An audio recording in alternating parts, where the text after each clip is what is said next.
What the heck you doing sitting down? Get your butt up and train. Yep.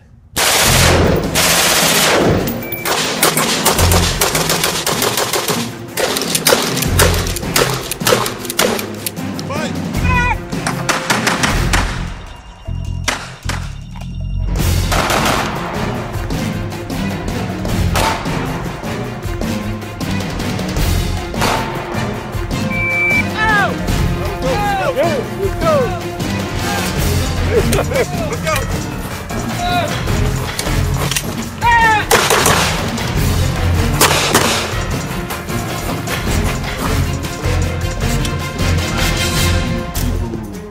So I haven't brought you guys a video in quite a bit of time. So now I'm sitting in my office. I felt like I wanted to bring you guys a video, something to put up online, to tell you guys about the videos that I'm going to be bringing to you. So I got a request, and I don't know how hard you guys or how easy you think it is to run a YouTube channel, but you kind of run out of content sometimes, and you can become very repetitive, but people don't like to hear repetitive things. So if you guys can give me some suggestions, that would be the greatest thing in the world. So when you bring suggestions, that just works out a whole lot better. Other than that, I have to kind of create my own content, which can be kind of demanding sometimes. But I want to tell you guys what I'm doing today is bringing you an updated everyday carry video. So we see a lot of everyday carry videos, but they don't never discuss exactly everything. They only tell you about the guns and the weapons that they carry, or the tools, but they never really explain it.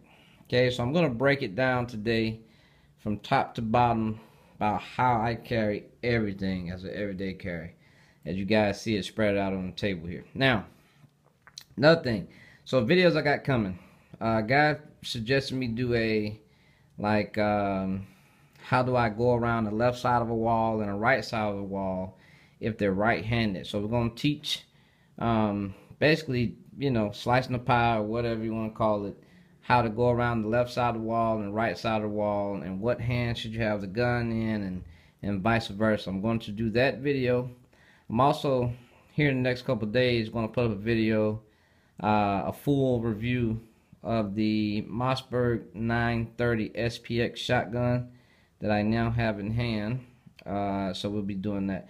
But anyhow, moving right along. If you guys have any suggestions or videos that you want me to do, I'll be doing it. Alright, so you just let me know and we go from there. But here we are. Let's talk about this. First thing of importance here on your everyday carry is your legality to carry. So let's come over here to this guy. And of course, I have covered up my important details, and you see that little funny looking guy there. But Georgia weapons license, okay?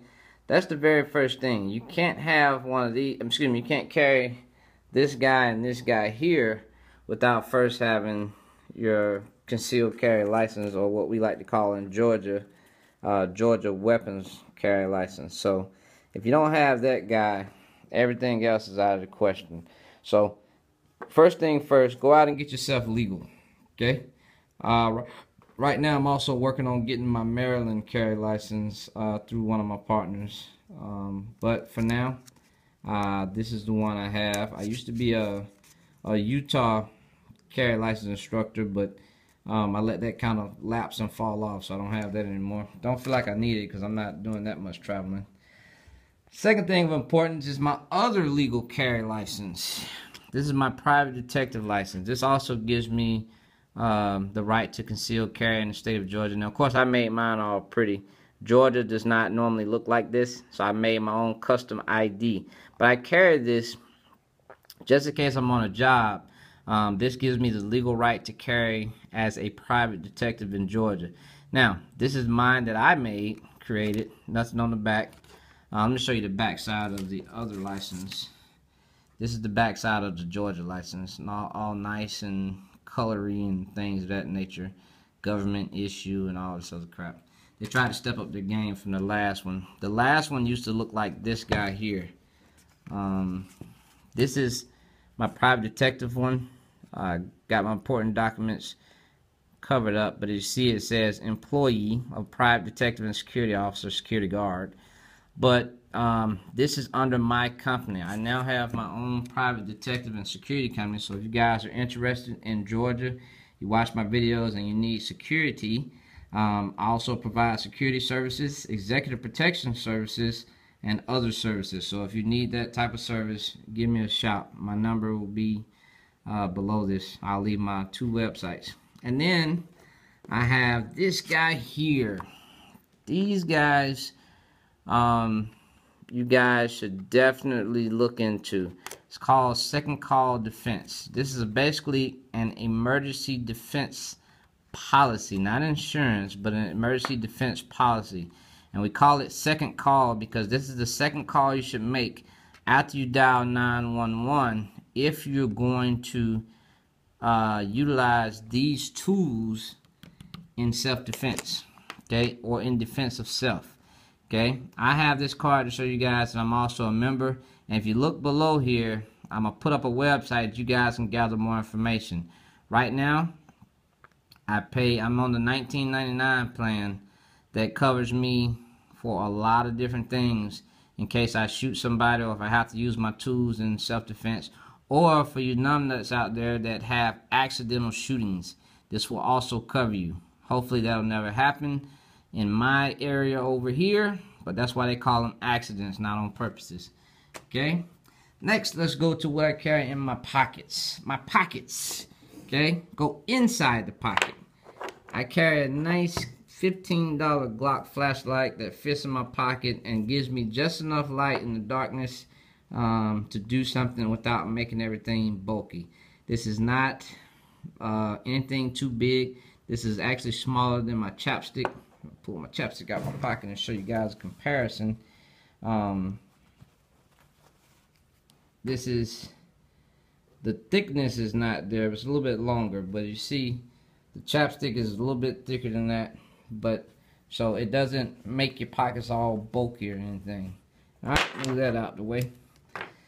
Next on my tool belt is my knife that I got for free. You know, you guys can go out and spend hundreds of dollars on knives, but I got this free at Gander Mountain for just filling out the credit app. It's a 511 knife. I got 2 of these things. Also got another free one from lapolicegear.com when I ordered more than like $50 worth of stuff, and they sent me another free one. And these things are sharp as crap when they first come, and as you can see, it's a straight blade, so all you gotta do is sharpen it down to make it sharp again. Excellent blade. I carry this on my left side because I don't carry my tools all on the same side, but I carry this on the left side as a seatbelt cutting tool or a get off me tool. Okay, in the state of Georgia, it doesn't matter what you use to defend yourself. The law just says you can defend yourself. Another tool I like to carry is this little guy here. Let me tell you why. This little guy is a writing pen. Okay, it does write, and it does make its way through the airport security. Okay, I love it. But if you look on the back end, you have some pretty nasty beveled edges. Okay, I also carry this on my left side right next to my knife. Okay, a lot of people say, why you don't carry it on your right side? If you see how it looks like it's been kind of shaved on the top, well, look at this guy here. Okay, when I put it on my right side, that's what happened. Okay, this thing started to eat away at my gun. I didn't like that, so I moved it to my left side pocket. You know, it didn't do me any damage to move it to my left side. There's tools on my left side, and it's fine for me. My right hand goes down. I always have 2 tools on my left side. No problem for me. But I carry this thing because this thing can do some serious damage both on the front end and the back end. Just really, really sharp when you're digging in your pockets. These things are no joke. Okay, set that to the side. Alrighty, let's go to my keychain first. Keychain, I always carry my Glock tool.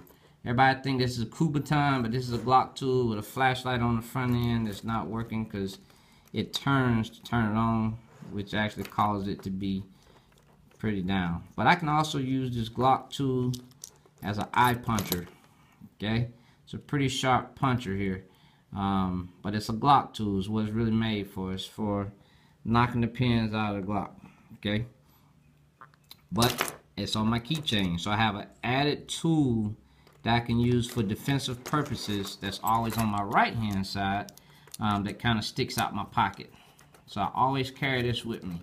Another thing I carry that's in the car right now, I forgot to bring it in, is a CPR kit. A little red, American Red Cross CPR kit, but you can get them from anywhere else for about $2 or $3. Okay? Then we have our loaded Glock 19.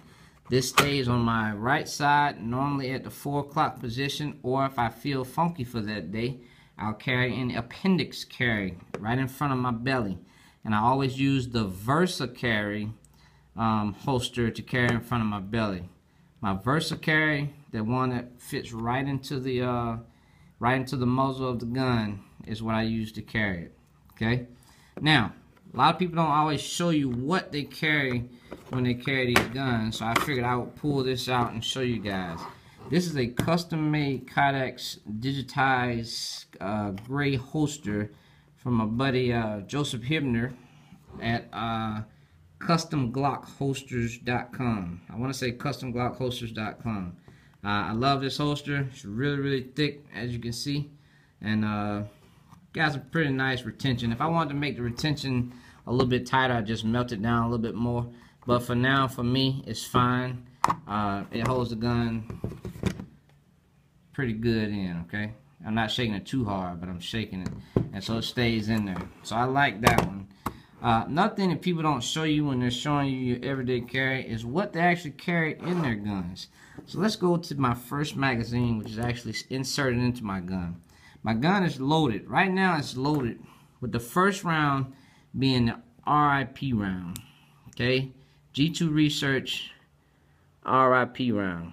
Very nasty round. Very long hollow point. Very, very nasty looking.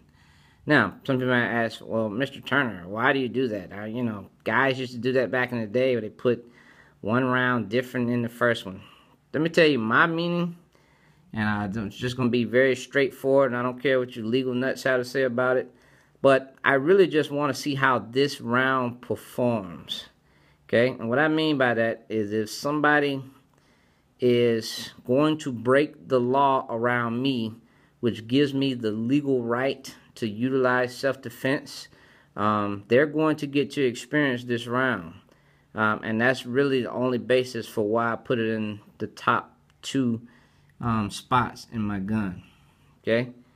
Now, the rounds I carry as my definitive round is the Federal Premium HST. Very, very nasty round by itself. A lot of people say that this round will outperform that one, so don't get your panties in a bunch when you hear me talking about the RIP round, because guess what? Ammo is ammo, and when it goes into you, it's not designed to have a party. Okay, it's not designed for you to love it and for it to be a great time inside your body. No, these things are going to cause devastation. That's what they do. Okay, ammo is designed to stop things. As you guys know, I carry the 9mm, and this is the Federal Premium HST. Now, I do, however, carry a spare magazine, and in my spare magazine, if I have to go there, is full of 17 rounds of RIP. Okay, so I have 2 rounds RIP in the main gun, and about 16 rounds of the HST in the magazine here, because I have 15 plus 2 extender. Alright, and that's the holster I wear on my side, number 4. Alright, let's move on to this little guy. Okay, on my leg, I'm not gonna tell you what leg, but I wear it on my leg, my Glock 42. Okay, one is in the chamber, so I'm not gonna play with it. Okay, my Glock 42 is what I carry. Okay, that is what I carry on my legs. The 380 Glock just came out, and I wear the ankle holster. Very comfortable. Only thing I can say about that holster is that after a few hours, your leg does feel like it's falling asleep sometimes, depending on how tight you put it on your leg. But if we look at this little guy, these are what I carry right now. Let me tell you how I ended up with these guys. Most people thinking, why would you choose those? They're pretty good bullets, right? They are decent bullets. But the bullet I was actually looking for was the 380 in XTP bullet, not the FTX bullet. This is called the FTX bullet, which is what most people know as the critical defense. Okay, that is not what I was looking for. I was looking for the the XTP bullet, which is the one without the red on top. Okay, because with some tests that I've seen performed, the XTP bullet had the best performance in 380. That performance was 13-inch penetration every single time, like with no problem. Okay, but this is what I carry here, and the reason I carry this one is, like I said, I made a mistake and grabbed the wrong bullet, so I left them in here until I can find the XTP bullet. They're a decent bullet, but not the best when it comes down to 380. These guys will penetrate, but they're not getting as much penetration as their brother and sister. Okay, and of course I carry full up. It only carries 6, and I don't carry a spare magazine in this one. Okay. Oh, I'm missing a bullet. Okay, never mind. I forgot to take one out of the head. Scared me a little bit there. Alright, so that's it, people. That is what I carry for everyday carry. Know your purpose of your guns. Know why you carry your stuff. Know why you have this stuff and the legality of it. And, you know, always have good reason behind why you do what you do. Okay? Don't carry RIP round because I carry it. No, carry it for the right purposes. I carry the HST round because it's proven. Like I said, I carry this guy because, you know, I want to see if all the talk is true. Now, that does not mean that Instructor Turner is waiting to shoot somebody. Okay? Absolutely not. I could live my life without ever drawing this weapon and firing it again. Okay? I've done that before. Don't want to do it again. It's not worth the headache. Okay? So if you're out there, get that straight. I do not carry a gun so that I have to shoot somebody. I carry a gun so that somebody won't shoot me. Alright? That's the difference between me and other people. Alright? With that, it's been a pleasure. You know I love you. And you guys, hope y'all learned something and got something out of this. Don't forget to submit your requests about what you would like to see on video. And remember, always win that goddamn fight, because the fight has nothing to do with you. Has everything to do with going home to your freaking family. Your family is who matter. They are who count. And always get yourself protected with this plan right here. Look below and check out the website. And look at some people that have actually been through the drama that you guys are going to have to go through if you ever shoot somebody. Ask the guy out of Milwaukee who was the first guy to ever shoot somebody. Ask him how the guy gave him his guns back yet. You know, things like that. It's not the best thing in the world when you shoot somebody. Alright? It's been my pleasure. Y'all take it easy. You know I love you. I'm out.